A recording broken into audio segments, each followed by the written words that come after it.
Josephine. I won't leave you waiting in between. Bienvenue sur le podcast Les enfants vont bien. Je suis Constance, la créatrice et l'hôte du podcast. Dans la vie professionnelle, je suis doula. J'accompagne les futures familles dans la parentalité. Mais ma vraie vie, c'est surtout celle de maman de 4 petites filles qui ont la chance d'avoir 2 mamans. Le podcast est né d'un double constat.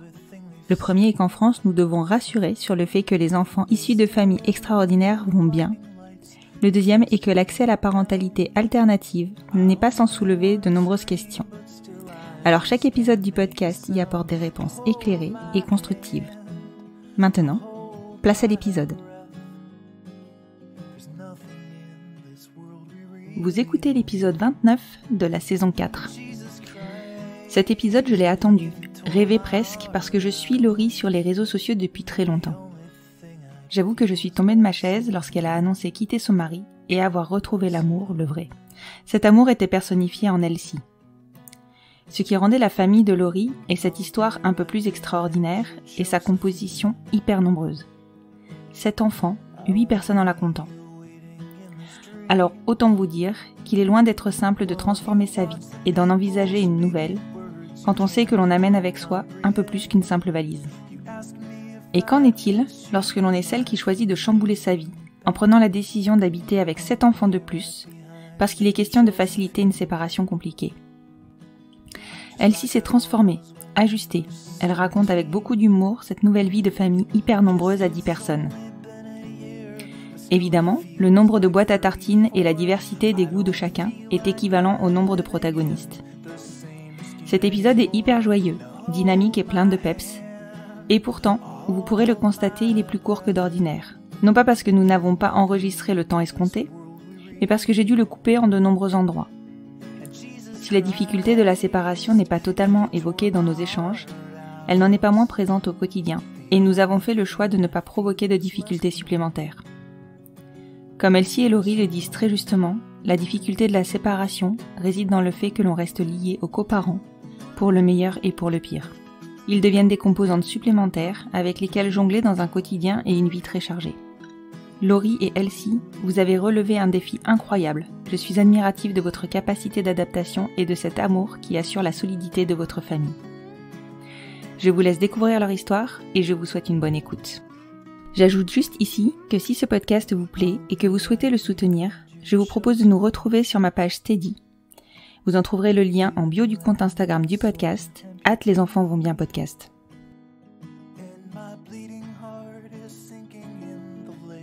Bonjour Laurie, bonjour Elsie. Bonjour Constance. Je suis ravie de vous retrouver aujourd'hui pour cet enregistrement et que vous ayez dit oui. Alors c'est marrant parce qu'en fait ça fait très très longtemps que je suis Laurie sur les réseaux depuis 2015 à peu près, parce que Laurie a une famille nombreuse et que forcément je me suis un peu identifiée, j'en avais un peu moins mais je me suis je me suis un peu identifiée. À ce moment-là, c'était presque un peu un mode survie. Comment font les autres ? Moi je vais y arriver, mais comment font les autres ? Et à l'époque, Laurie, donc on racontera ça, mais tu étais donc en couple avec un homme et tu avais, je crois que tu n'avais que 5 enfants. Oui, en 2015, oui, j'en avais. Avec de grosses guillemets que. J'aime bien le cœur. Ouais. Voilà. Tu avais 5 enfants. Entre-temps, tu as eu un enfant supplémentaire. 2. Et 2 ? Oui, j'en ai 7. Pardon. Voilà, tu vois, donc tout va bien. Alors là, je sais encore plus l'admiration. Et toujours est-il que tu as donc 7 enfants. Et franchement, quand j'ai découvert que tu commençais à mener ta vie avec une femme, enfin, j'étais sur le coup, j'étais bluffée et en même temps, je me suis dit mais on se rapproche un peu plus quelque part quoi. J'arrivais un peu plus à m'identifier, j'étais mais bah voilà, c'est Et du coup, on s'est plus ou moins contacté l'une l'autre en même temps pour réaliser cet enregistrement. Oui, voilà. Parce que pour moi, c'est très important d'avoir plusieurs propositions de recomposition familiale dans le podcast, parce que je crois que ça reste quand même la majorité des familles des familles LGBTQIA qui se recomposent, qui se composent finalement. Et ça ne se reflète pas dans le podcast. Donc, merci. Merci à toi. De m'avoir donné votre accord pour le coup. J'ai beaucoup parlé.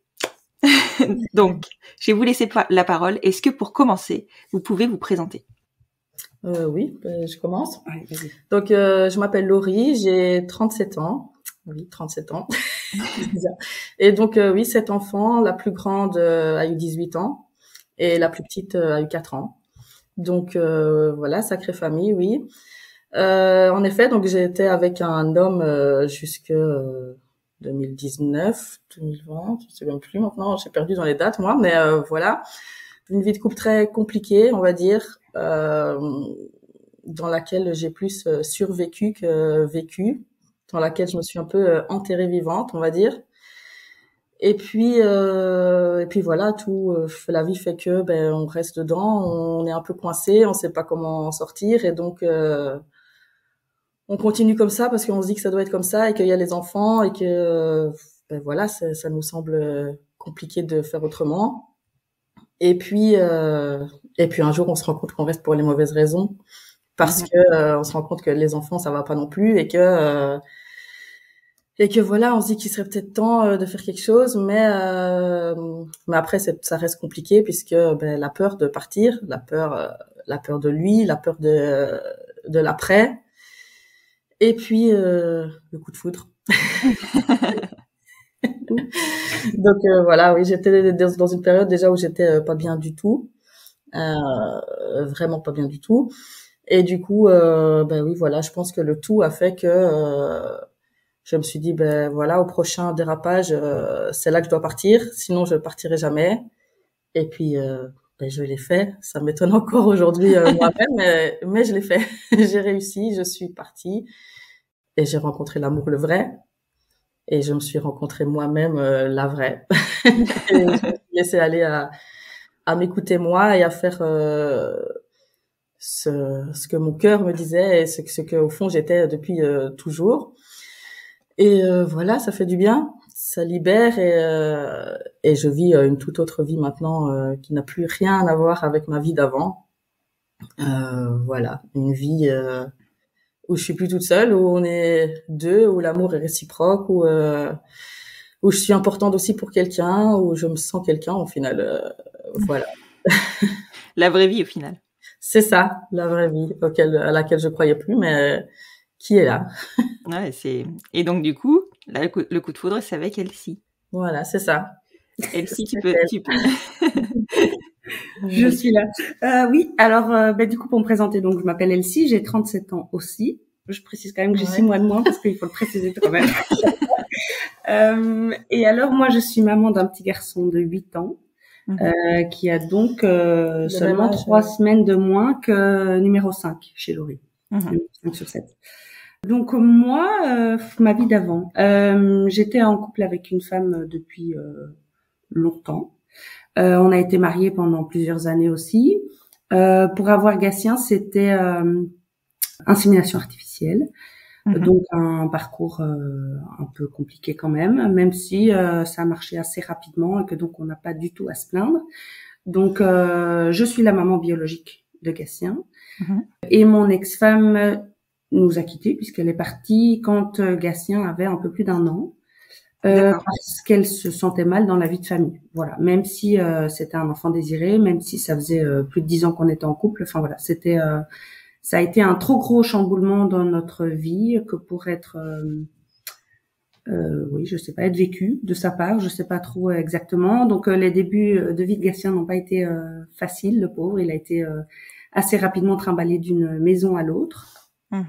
Donc la garde alternée s'est mise en place très très tôt, avec comment dire, un allongement du temps de garde, voilà, pour arriver maintenant à 1 semaine sur 2 récemment. Puis quoi, oui, du coup j'ai vécu 5 ans toute seule avant de rencontrer Laurie. Et alors du coup, c'était pas du tout un coup de foudre de ma part. Ça va être, c'est pas du tout pareil parce que moi j'ai rencontré Laurie, on s'est rencontrés sur notre lieu de travail, on est enseignantes toutes les deux. Et donc, elle a débarqué dans l'école dans laquelle je travaillais depuis de nombreuses années pour faire un remplacement. Moi, je la connaissais des réseaux sociaux, mais pas depuis très longtemps, parce qu'elle était suivie par plusieurs de mes collègues. Et donc, voilà, on en avait parlé, donc j'avais commencé à la suivre, mais je me reconnaissais pas du tout dans sa vie, puisque moi, avec un fils unique, voilà, ouais. il n'y avait pas spécialement grand intérêt à aller suivre la vie d'une famille nombreuse, mais voilà, c'était sympa, il y avait des vidéos drôles, voilà, c'était amusant. Et donc, je la connaissais virtuellement avant qu'elle arrive dans l'école, et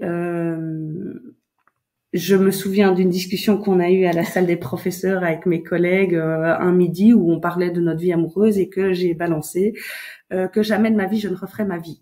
Voilà, ça c'était c'était posé. C'était posé en tout cas pour Laurie. Après on en a beaucoup reparlé parce que j'avais beaucoup trop souffert, parce que pour moi voilà, j'étais bien dans ma vie avec mon fils et que j'avais pas envie du tout de changer ça. Et en fait, la vie m'a réservé complètement autre chose. Il ne faut jamais dire jamais. Voilà, ne jamais dire jamais. Voilà, ça c'est en gros le propos du début, voilà, de notre vie d'avant. Et alors, donc, du coup, vous êtes rencontrés à l'école. Est-ce que, enfin, toi, Elsie, tu connaissais Laurie, du coup, des réseaux sociaux? Est-ce que elle véhiculait, enfin, tu l'as retrouvée au final ou pas du tout? Comment vous avez construit en fait cette relation, sachant que l'une connaissait l'autre et pas l'autre finalement? Alors non, elle reflétait pas du tout la vie des réseaux sociaux. C'est-à-dire que les réseaux sociaux c'est toujours tout beau, tout rose, sauf qu'en fait ça cache une toute autre réalité et que comme Laurie l'a très bien dit, elle était dans une période où elle allait pas bien du tout. À part l'avoir écrit. Du coup, j'étais absente un peu des réseaux sociaux à ce moment-là. Oui. C'est la période où j'ai commencé à ne plus être là. Et voilà, c'était parce que c'était très compliqué. Voilà, donc à part l'avoir écrit sur les réseaux sociaux, les photos et les posts, etc., ne le reflétaient pas forcément. Je pense que c'était même pire qu'elle est pas bien. Hein, pour dire carrément que tu touchais le fond. Et je ne sais pas pourquoi. Enfin, à ce moment-là, en tout cas, je ne savais pas pourquoi. Laurie m'a directement fait confiance et donc on s'est pas mal rapproché où elle a commencé à se confier à moi sur les raisons de son mal-être qui n'avaient rien à voir avec sa vie de famille ou sa vie de couple. Et donc on s'est rapprochés à partir de là. Et comme on n'habitait pas très loin, je m'étais donné un petit peu comme mission de la faire sortir de chez elle, lui faire vivre des moments joyeux parce que j'étais quand même vachement inquiète. Et donc on se voyait au parc avec les enfants et on passait un bon moment, mais sans ambiguïté en tout cas de ma part. Et de la tienne, Laurie? De la mienne, c'était tout autre parce que moi, après je sais qu'il y a beaucoup de gens qui croient pas au coup de foudre et je n'y croyais pas non plus. Sauf que moi, ça a été le cas. Enfin, quand j'ai coup de foudre, c'est coup de foudre, c'est-à-dire premier regard, première fois que je la vois, voilà, c'était la réunion de rentrée. Enfin bref, on se connaissait pas du tout et donc je lui avais même jamais parlé. J'étais déjà moins installée quand elle est entrée dans la pièce. Et puis mais enfin, à quoi tu penses quoi? Tu veux bien enlever ça tout de suite de ta tête. Et puis oui, voilà, petit à petit, j'ai fait en sorte de faire des heures dans sa classe. J'ai fait en sorte de me rapprocher un peu, je la regardais par la fenêtre, voilà, c'était très tout se chamboulait un peu dans ma tête en me disant parce qu'en plus à la base je savais même pas qu'elle aimait les femmes, donc pour moi c'était complètement dans ma tête, c'était complètement n'importe quoi. Et puis voilà, dans les discussions dans la fameuse salle des profs, je me rends compte en fait elle aime les femmes, donc peut-être que puis il y a cette fameuse phrase où je ne referai jamais ma vie et là je me dis en fait tu délires complètement. T'as 37 ans, t'as vu ta tête, t'as 7 enfants, enfin bref, voilà, je me prenais complètement pour une folle. Et donc j'ai essayé de mettre ça de côté, sauf que quand c'est là, c'est pas possible à mettre ça de côté. Et donc oui, après je lui fais confiance facilement parce que je pense que c'est une personne très très bienveillante, très ouverte, qui fait très attention aux autres et donc c'est facile en fait de faire confiance et de se confier. Et puis voilà, je pense que je pensais être très discrète, sauf que je ne l'étais pas si bien que ça puisqu'elle a eu des doutes. Et qu'elle n'est pas la seule à avoir eu des doutes ou à comprendre directement. Enfin, je pense par exemple à ma sœur, voilà, qui avait directement capté. Et moi, mais quoi, comment enfin voilà. Donc, je pense que j'étais pas si discrète que ça.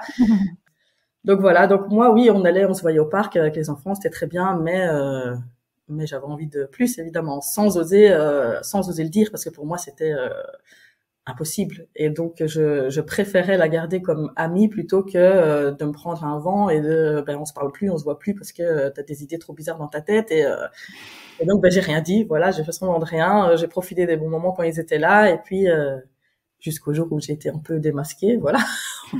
Mais surtout que ça a dû être dur pour toi, entre guillemets, parce que tu as aussi, enfin, t'as dû faire deux gaps, quoi. T'as dû franchir le gap de, je vais potentiellement faire ma vie avec une femme. Alors, je précise que vous êtes en Belgique, ce qui, c'est important pour nous les Français, parce que je pense que vous êtes un peu plus en avance que nous sur les réflexions qu'on peut mener dans une recomposition, ou en tout cas dans une nouvelle vie de couple, sur les personnes qu'on peut rencontrer.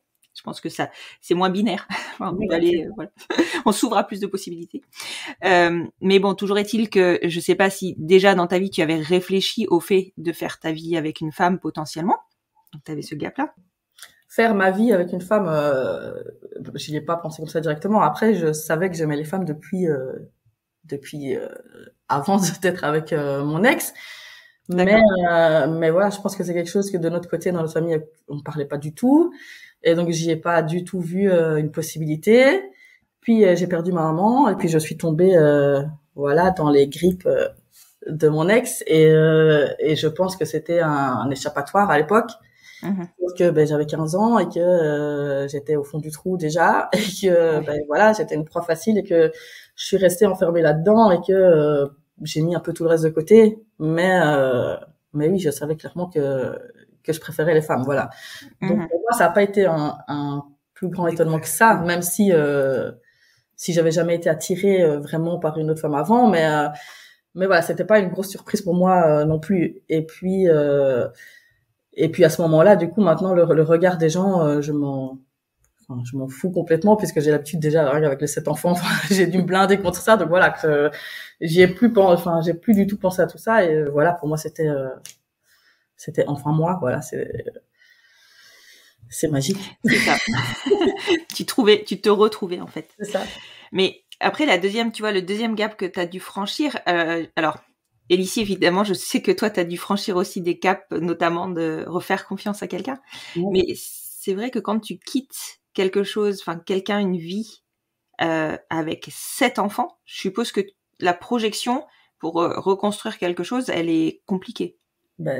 C'était impossible pour moi. Qui allait vouloir de moi avec un bagage pareil, avec ma tête et mon âge? Voilà, c'était vraiment ça dans ma tête. C'était tu rêves quoi, tu vas finir toute seule et voilà. Et puis donc c'est pour ça que j'ai rien dit à Elsie non plus, parce que pour moi c'était j'allais me taper un nom direct, elle allait me prendre pour une tarée et puis elle allait me dire non en fait on se parle plus, on se voit plus et donc j'ai rien dit, voilà. Je me suis dit tant pis. Et toi Elsie, parce que en fait, c'est marrant parce que vous avez dû mener toutes les deux, mais vraiment une introspection importante, quoi. Parce que Elsie, toi, pour le coup, tu te fais refaire confiance. Mais c'est surtout seule. Moi, au début, à la limite, refaire confiance, ça, c'est aller assez rapidement.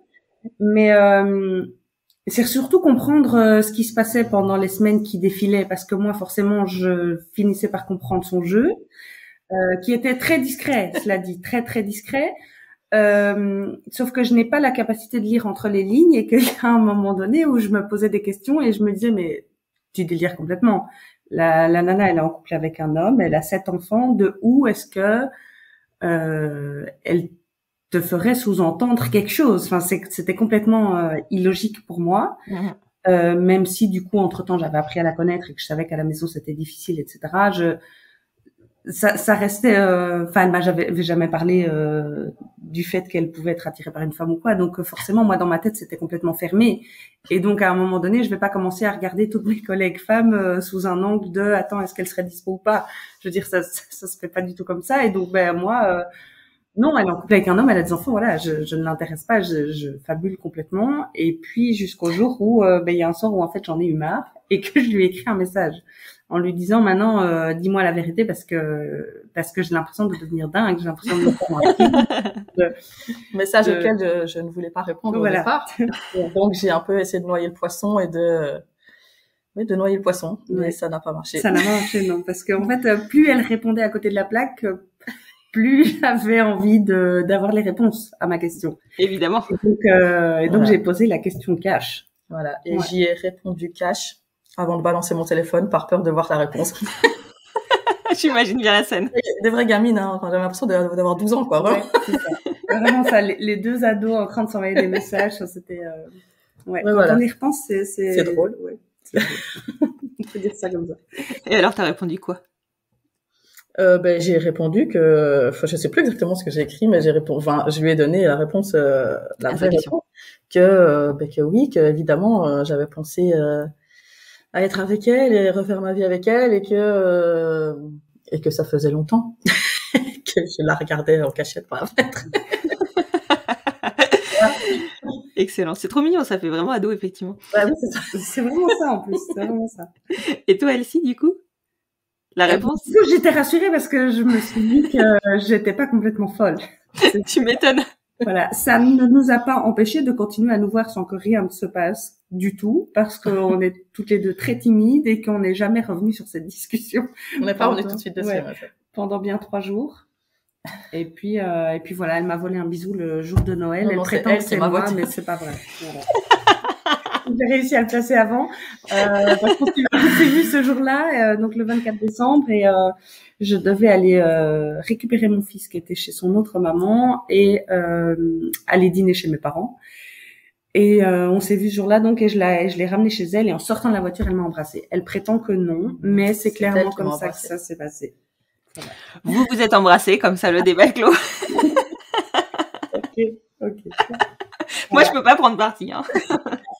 Et puis, un mois plus tard, elle partait de chez elle. Voilà, du jour au lendemain. Du jour au lendemain. Ça, c'est absolument pas calculé. Tu lui as donné la force. C'était, voilà, comme j'avais dit, au prochain dérapage, je pars. Et puis, il y a eu ce fameux dérapage. Et puis, j'ai appelé mon papa. J'ai dit, il faut que tu viennes me chercher. Il était, je crois, à 6 heures du matin. Il m'a dit, OK, j'arrive. Et donc, je suis plus jamais revenue. Et t'avais tous les NUMS avec toi? Non, ils étaient tous au lit. J'ai laissé tout le monde au lit et je suis partie toute seule. C'était un vendredi, je pense, dans la nuit de vendredi à samedi. Et puis je m'étais dit que le jour où je partais, je pouvais pas faire ça toute seule parce que voilà, je connaissais le caractère de mon ex et que j'aurais pas pu le faire toute seule. Et donc on est retourné le dimanche, je crois, ou le lundi, je sais plus, avec mon papa, mon frère, mon beau-frère, toute la clique. Et voilà. Après, je pense qu'il s'en doutait. Hein. Enfin, j'ai bien vu à sa tête quand je suis arrivée. Enfin, je suis pas revenue du week-end. Il avait essayé de m'appeler 350 fois. Il était venu chez mon père qui n'avait pas ouvert la porte. Donc voilà. Et donc voilà, je suis arrivée. On est monté, on a discuté. Il a essayé de me faire rester avec des nouvelles promesses, des nouvelles que j'ai laissé couler. Et puis on est descendu pour expliquer aux enfants voilà ce qui se passait et comment ça allait se passer ensuite. Et voilà, c'est comme ça que tout a recommencé.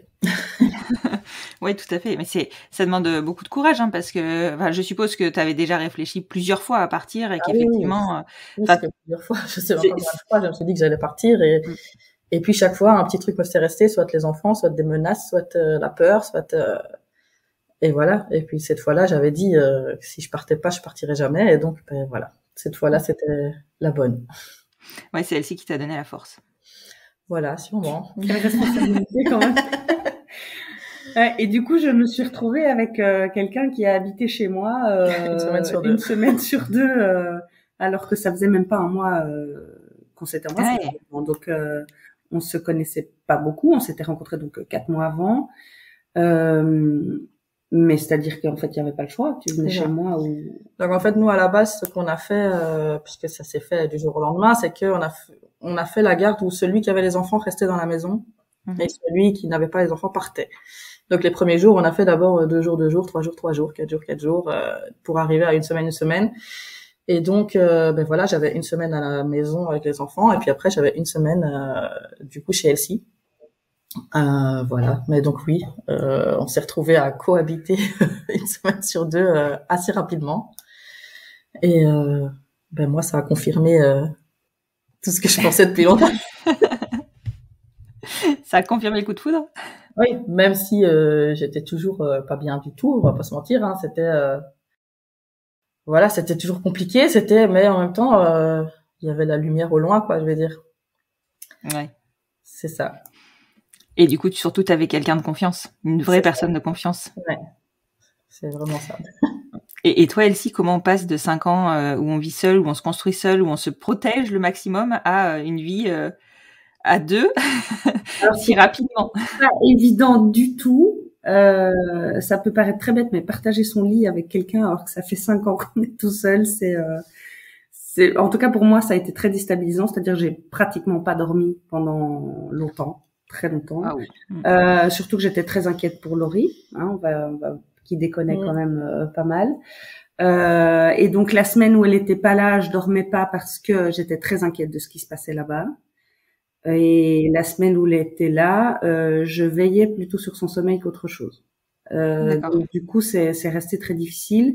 Et directement, on s'est mis à chercher une maison pour que Laurie puisse partir de là-bas parce que cette façon de faire une semaine, c'était pas possible. Donc du coup, on a cherché très vite un endroit où elle pouvait recevoir les 7 enfants. C'est-à-dire qu'il faut quand même un logement assez grand. On cherchait 3 chambres, quoi.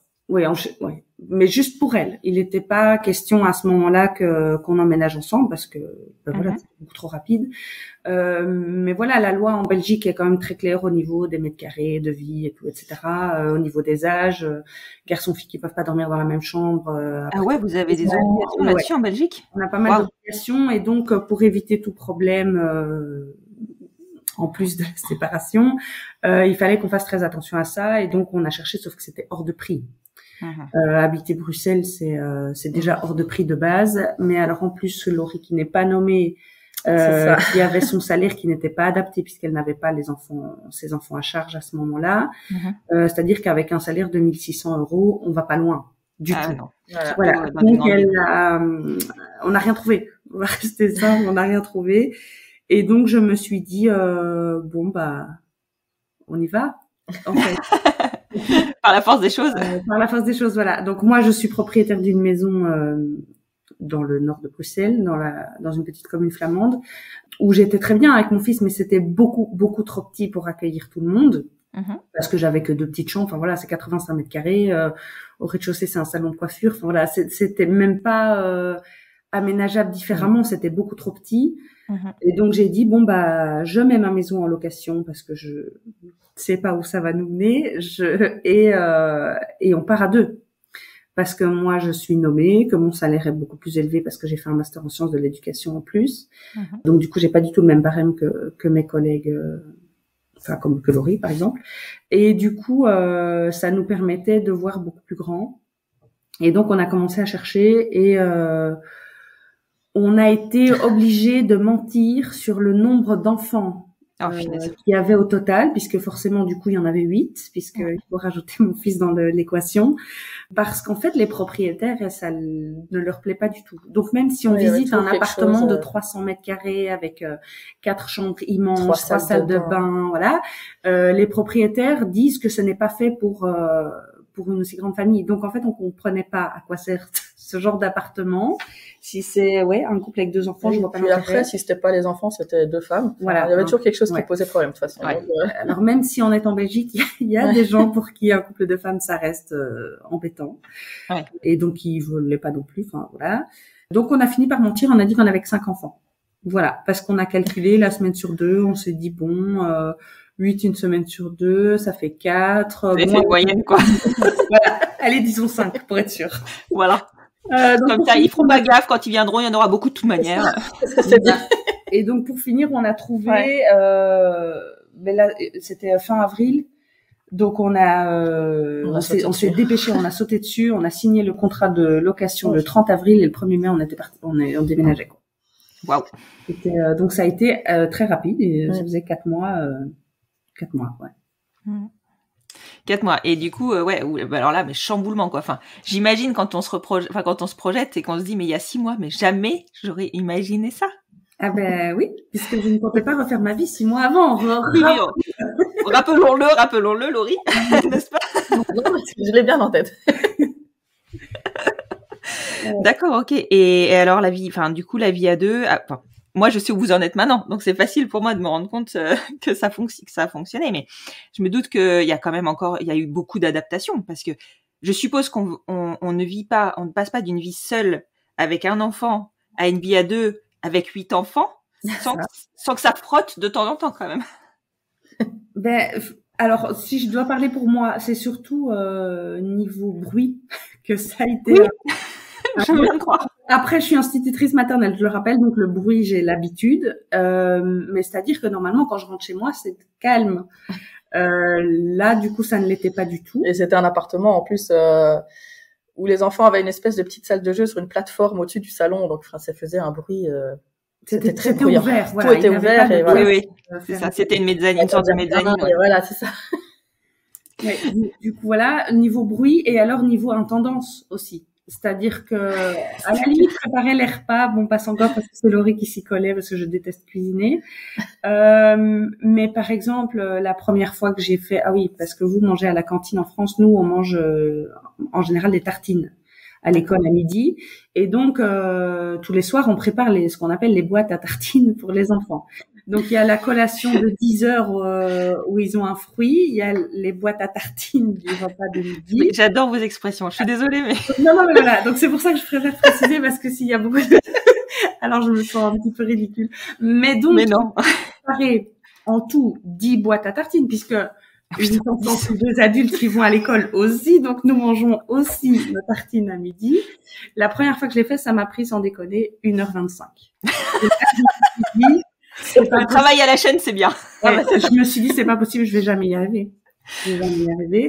C'est-à-dire que du coup, je m'amusais, je faisais des photos, des boîtes empilées, du frigo qui était trop petit pour remettre toutes les boîtes dans le frigo. Voilà, et puis il faut retenir, n'empêche, on rigole, mais il faut retenir de qui n'aime pas les sandwichs mous, qui préfère des tartines de pain, qui n'aime pas, j'invente le thon piquant, mais veut du fromage avec la sauce andalouse, enfin voilà, ça paraît bête, mais j'ai fait des listes au début, je l'avoue, j'ai fait des listes. Non, mais ça me rassure tellement parce que moi, j'en ai pas une qui mange la même chose et j'en ai que 4. Voilà, nous, ils sont 8, voilà. Voilà. Alors, il faut aussi, petite précision, les enfants de Laurie sont musulmans et donc ils ne mangent pas de porc.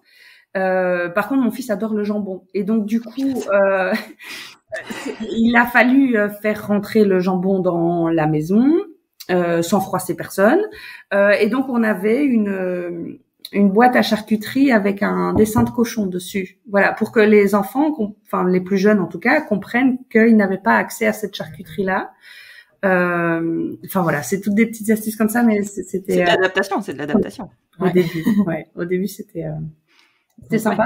Et alors pour les enfants, je pense que pour mon fils ça a été plus difficile parce que il a toujours été, on peut le dire, pour y gâter, hein, enfant unique comme on l'entend, c'est-à-dire que forcément mon budget n'allait qu'à lui, donc j'achetais plus facilement des vêtements, un petit cadeau.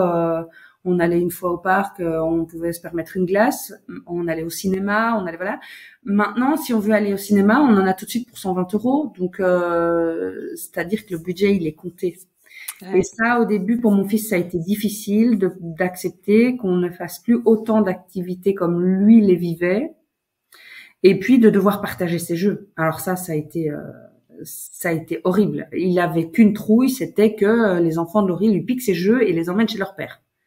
Ah oui, c'est vrai qu'il y avait ça aussi, il y avait cette composante-là. Donc au début, les jeux étaient séparés. Ça n'a pas duré longtemps, mais ça a été séparé. Ouais, je pense que pour Gatien, ça a été plus difficile que pour les tiens. Forcément, ils avaient l'habitude. Oui, après pour les miens, de rajouter un frère ou. Ils avaient déjà fait le travail. Après, il y a eu bien sûr un peu de jalousie, c'est des gosses. Voilà, il y a toujours même déjà entre frères et sœurs, il y a de la jalousie, donc il y en a eu aussi. Mais c'était pas le plus compliqué pour eux qu'il y en ait un qui se rajoute. Voilà, eux c'était plus compliqué le fait de vivre tout à coup une semaine sur 2 sans maman et devoir partir en se disant que maman restait là avec Gatien du coup, qui était à ce moment-là encore un peu plus là que eux. Mais je trouve que ça s'est vite dissipé tout ça. Ça a pas duré très longtemps. Et voilà, il a fallu qu'ils se connaissent un peu tous et qu'ils apprennent à se connaître. Et puis après, voilà, c'est des frères et sœurs, quoi. Ils s'aiment comme des chiens et des chats. Un jour c'est je t'aime, l'autre jour c'est je te déteste. Ils se disputent, puis ils s'adorent, puis ils rigolent des heures. Voilà.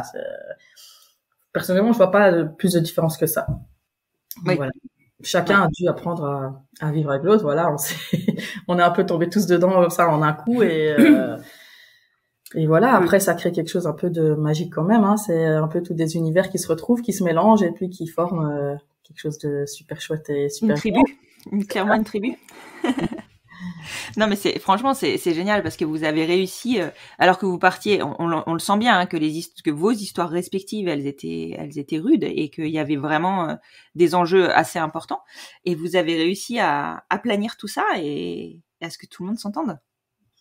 Après, moi, j'en ai jamais douté. Je pense que je sentais que c'était fait pour fonctionner. Et puis, enfin, je sais pas toi de ton côté, mais enfin, je me suis jamais dit en fait on va droit dans le mur. Voilà, je sentais que ça fonctionnerait et que que c'est quelque chose qui était arrivé comme ça pas par hasard. C'était le destin qui avait tout prévu et que donc je pouvais y aller les yeux fermés. Sereinement. C'est ça. Ouais, c'est extraordinaire. Enfin, personnellement, je trouve que c'est une belle leçon de vie, en fait. Surtout quand on se retrouve enfermé dans des situations compliquées où on se dit que, en fait, on peut pas en sortir. On voit même pas comment en sortir. Et au final, il y a une vie après. C'est ça. Il y a des belles choses après. Donc ça se tente. Et alors depuis, parce que moi je sais ce qui s'est passé depuis, mais nos auditeurs ne le savent pas. Depuis, donc la vie à 10 du coup, c'est ça, hein, la vie à 10 dans un appartement à Bruxelles. Enfin, voilà, comment ça s'est passé sur le long terme. Un gros problème avec les enfants, c'est qu'ils grandissent. Et que donc, à un moment donné, les pièces ne sont plus extensibles. Et donc, on s'est retrouvés un peu coincés. Et on vivait, j'avoue, encore un peu toujours dans le provisoire, c'est-à-dire qu'on avait beaucoup de meubles à moi, puisque j'avais vidé ma maison, mais que les finances ne nous avaient pas permis d'acheter énormément de choses. Et on avait dit aux enfants, le jour où on déménage, ce sera pour du définitif. Et donc, on ne vivra plus dans les meubles d'Elsie, on vivra plus dans les jeux de Gatien, ce sera chez nous.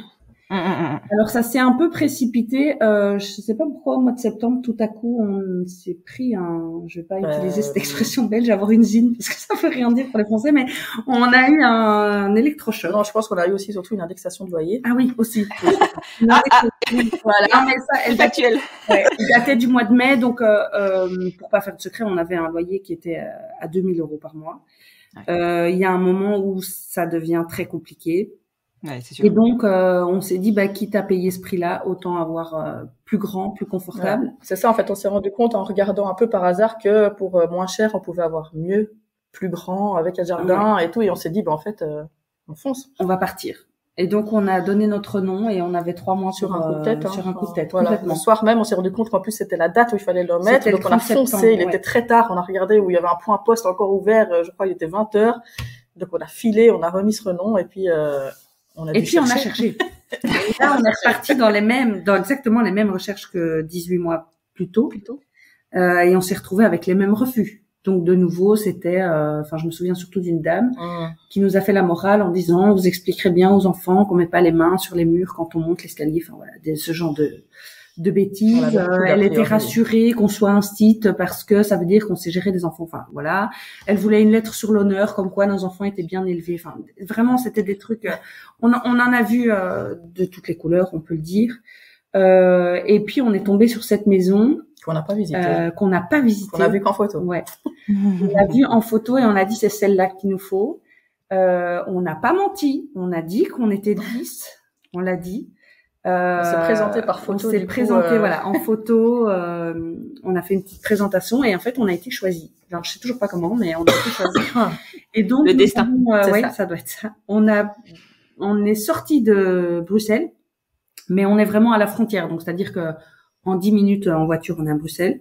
Donc, c'est très facile. Mais donc, on a une chambre de plus, un dressing, une grande cuisine avec un grand frigo. Et on a un jardin parce que c'est une maison 4 façades et donc ça change complètement par rapport à l'appartement. La rue, le quartier est super calme. Il y a un petit parc juste à côté où les enfants vont jouer au foot. Ils font des rollers, de la trottinette. Enfin, ça n'arrête pas. Ils sont très heureux et nous aussi. Ouais. Ça nous change la vie. Ça change la vie, ouais, vraiment. Donc voilà, un beau déménagement, une belle maison et puis une demande. Une demande aussi en mariage. C'est ça. Donc ouais, un bel avenir devant nous. Encore plein d'événements qui vont venir, quoi. Mais ouais, mais c'est par génial. Contre, j'ai dit non pour un bébé supplémentaire. Qui a proposé? Alors, je pense que Laurie, elle en aurait encore des dizaines et des dizaines parce que elle adore ça. Mais moi non. Moi, j'adore pas ça du tout. Les bébés, ça pleure. C'est vrai. Non, en fait, non. Pour être honnête, j'ai dit non parce que le temps qu'on passe à deux est très précieux et on en a besoin non seulement pour construire notre couple qui a quand même été qui s'est construit très rapidement. On n'a pas vécu à deux en fait. Oui, c'est vrai. De manière très courte. Donc les moments qu'on a à deux sont très précieux pour pouvoir aussi reprendre notre souffle par rapport à la semaine où on est 10 et qui est une semaine qui va à 1000 à l'heure et où honnêtement on fait à peine attention l'une à l'autre, on va dire, parce qu'en fait on n'a pas le temps, quoi. Il y a des machines à tourner tout le temps, il y a du repassage à faire tout le temps, il y a les devoirs, enfin voilà, c'est les sports, les rendez-vous, voilà, comme tout le monde connaît. Hein. Voilà. Et donc du coup, on nous a beaucoup posé la question. Oui, est-ce que vous allez souder votre couple avec un enfant et tout? Non. Non. La réponse est non. Soyons clairs, c'est non. Bon, après, tu ne devais pas refaire ta vie. C'est ça. Mais non, alors non, je ne changerai pas d'avis. J'aime beaucoup les bébés, mais quand c'est pas les miens. Ouais, mais je pense qu'il y a un temps pour tout, effectivement, et qu'il y a un moment où je pense que le côté bébé, on passe. On connaît beaucoup de familles recomposées qui font un enfant, etc., machin, mais non. On a nos enfants, on a notre tribu et ils vont. Voilà, j'élève les enfants de Laurie comme si c'était les miens. Laurie élève mon fils comme si c'était le sien, et ça nous convient très bien comme ça, très très bien. C'est déjà assez difficile d'être sans eux, mais alors si en plus on doit s'occuper d'un autre enfant, j'aurais un peu l'impression de les trahir. Oui, moi aussi. Du coup, non, on va rester à 10, c'est déjà pas mal. C'est déjà très bien. On sera sûrement bientôt grand-mère, faut pas se leurrer. La grande a 18 ans. C'est vrai, il y aura des bébés. Si sa mère, elle serait déjà maman. Puis on va faire les tatis, on est les tatis gaga, quoi. Voilà. On garde les enfants des autres, c'est bien. C'est bien, vous avez du courage. On en a 20 en classe tous les jours aussi, 20 à 25. Voilà, c'est ça. Et d'ailleurs, en parlant d'élever les enfants de l'une et de l'autre, vous vous êtes retrouvés sur l'éducation. Ça n'a pas été compliqué parce que des fois, on n'a pas la même éducation et c'est compliqué de s'adapter à la vision de l'autre. Je pense qu'on en a discuté, que chacun a fait des compromis et qu'on a trouvé un petit peu notre fonctionnement à nous. Mais après, on n'était pas non plus total opposé au niveau éducation, donc ça a aidé aussi, je pense. Et puis voilà. Puis après, parfois, on a testé des choses, puis on est revenu dessus. Puis je pense comme dans toutes les familles, on essaye et puis on tâtonne et puis on trouve ce qui fonctionne. Mais voilà. Je pense que de base, t'es plus sévère que moi dans le sens où l'organisation dans une vie de famille nombreuse est beaucoup plus importante que forcément que moi j'avais Gatien seul. Du coup, elle a pu un peu passer pour la méchante auprès de Gatien et moi pour la gentille auprès de ses enfants. Voilà, oui, tu es passée pour la méchante, on peut le dire.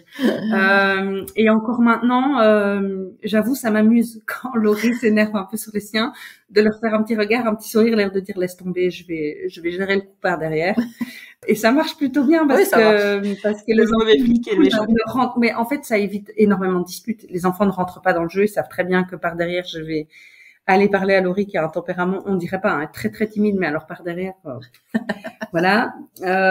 Du coup, ça amuse bien les enfants. On a un peu une relation un peu je suis souvent vue comme une maman tyran, voilà. Dire, ça se voit pas sur les réseaux, je pense pas, mais non.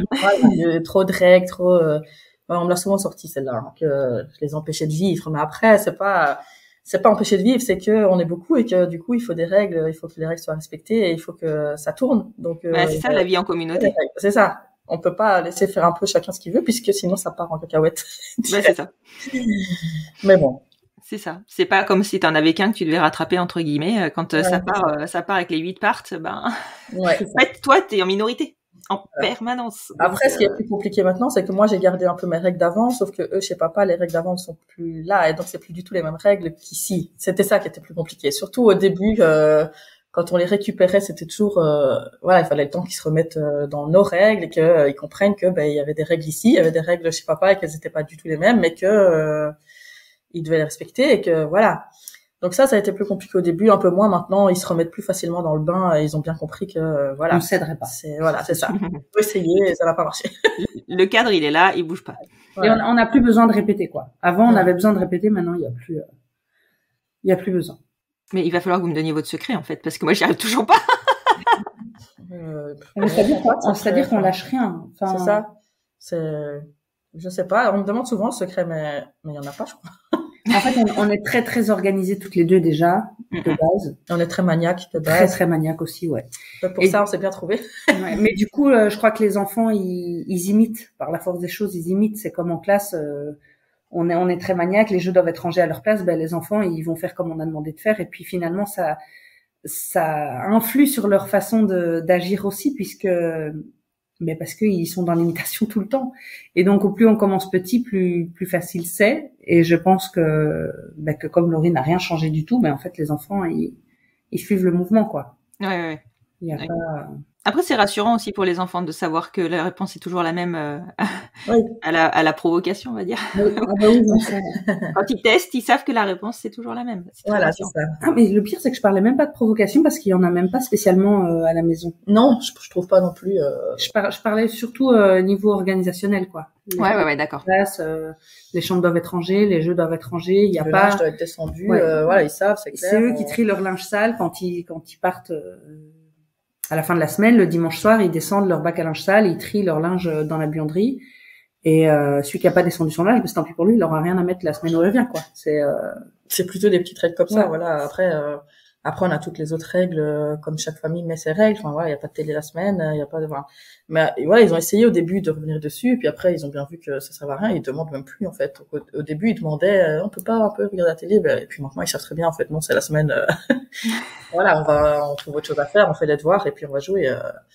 Voilà. Après déménager ici dans la maison nous a permis de prendre un peu plus de temps avec eux, puisque je pense qu'on était un peu moins tous sur les nerfs avec le et donc on se met plus facilement nous aussi à jouer avec eux et à prendre le temps, puisqu'on a trouvé vraiment maintenant la routine qui tourne, et du coup ça nous libère nous du temps et de l'angoisse, on va dire ça comme ça. Et donc on est un peu plus ouverte aussi. Oui, bien sûr. Donc ça aide aussi, parce qu'après voilà, je sais bien, Elsie me le fait bien rappeler chaque fois que j'en ai besoin, c'est que souvent les enfants sont chiants parce que je suis chiante, parce que dans ma tête ça va pas, et que du coup je supporte rien, et que du coup je m'énerve, et que du coup je m'énerve plus rien, c'est ça, et que voilà, et du coup tout le monde est sur les nerfs, et voilà, après on avance comme on peut et on fait ce qu'on peut avec ce qu'on a. C'est ça. Et vous avez réussi facilement à organiser les gardes alternées pour que ça se coordonne correctement? C'est très compliqué. Ce qui est compliqué dans la séparation, c'est qu'en fait on dépend toujours des coparents aussi, et voilà, et c'est ce qui est compliqué. C'est compliqué. Ok. Alors dans notre famille recomposée, tout se passe bien. C'est la vie avec le coparent qui est parfois compliqué à gérer. Pas de mon côté, heureusement. Ouais, mais c'est ça. Enfin, heureusement que. Voilà, heureusement que vous avez au moins un des côtés où c'est fluide. Ouais. Ouais. Ok, écoutez, en tout cas, je vous remercie beaucoup de vous être livré sur ce témoignage. C'est très plaisant de voir que on peut avoir une deuxième chance. Alors, troisième. Après, ça peut redonner aussi un peu une meilleure image des belles-mères, parce que je trouve qu'elles sont toujours un peu vues comme des sorcières, tu vois. Ouais, non, mais c'est clair. Et du coup, c'est vrai qu'on met pas assez en avant les familles où les belles-mères, ça se passe super bien. Et du coup, ça existe. Ouais. D'ailleurs, on pense à la grande phrase que ma grande avait dit. Voilà, elle lui avait dit un jour, moi, quand j'ai su ça, j'ai un peu paniqué, parce que j'entendais toutes mes copines qui me parlaient de leur belle-mère, et c'était toujours l'enfer, et donc j'ai eu peur. Et en fait, toi, t'es super cool, quoi. Et donc, et du coup, c'est vrai que j'ai repensé que souvent, quand on entend parler de belle-mère, on voit toujours direct du négatif au final, alors que dans plein de familles, ça se passe super bien. Donc voilà, on peut mettre ça en avant aussi, c'est très bien. Mais en fait, tant qu'il y a de l'amour et qu'il y a de la bienveillance, c'est ça. Même s'il y a des règles et que le cadre est strict, les enfants le comprennent très bien. En fait, ils ont besoin d'avoir un équilibre entre les règles et l'amour. C'est ça, exactement. Complètement. Mais je vous remercie beaucoup. Je pense que vous allez donner de l'espoir à pas mal de personnes qui sont en transition ou en plein dans une séparation et qui se projettent pas, parce que c'est difficile de se projeter quand on vit la fin de quelque chose, on a du mal à envisager le début d'autre chose. Et puis moi je vais continuer à suivre activement vos petites aventures. J'avais suivi votre petit voyage à Gand. C'est ça.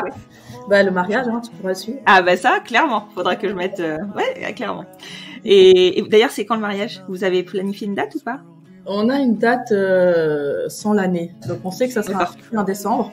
pour faire la liste avec tout le monde. Mais l'année, on ne sait pas encore. Ça va dépendre des du finances. portefeuille. Ouais, bah oui, évidemment. Ok, bah, je suivrai ça les 31 décembre de chaque année. Merci beaucoup.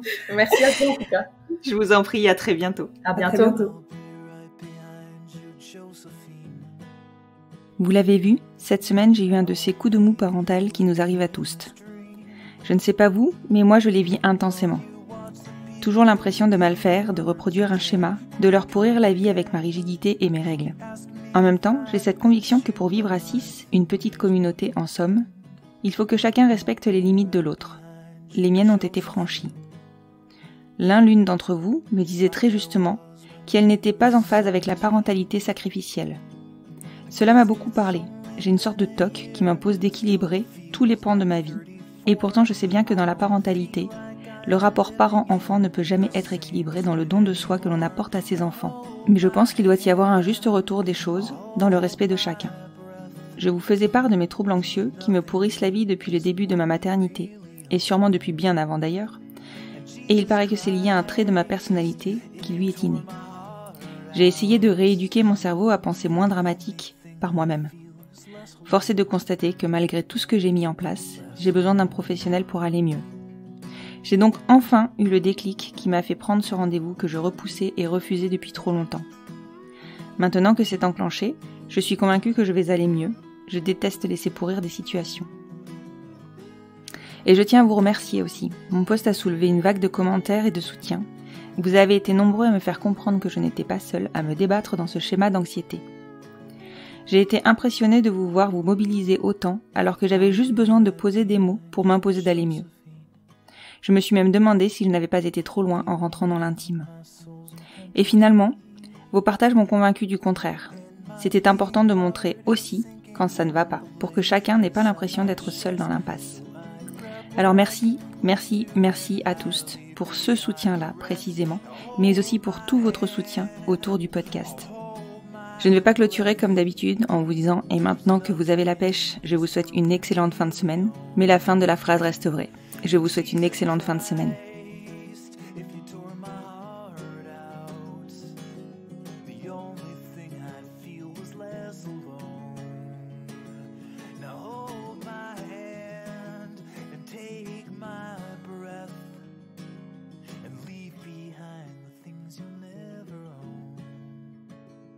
Jesus Christ, please tear my heart out. Oh, I wanna feel a little less alone, less alone.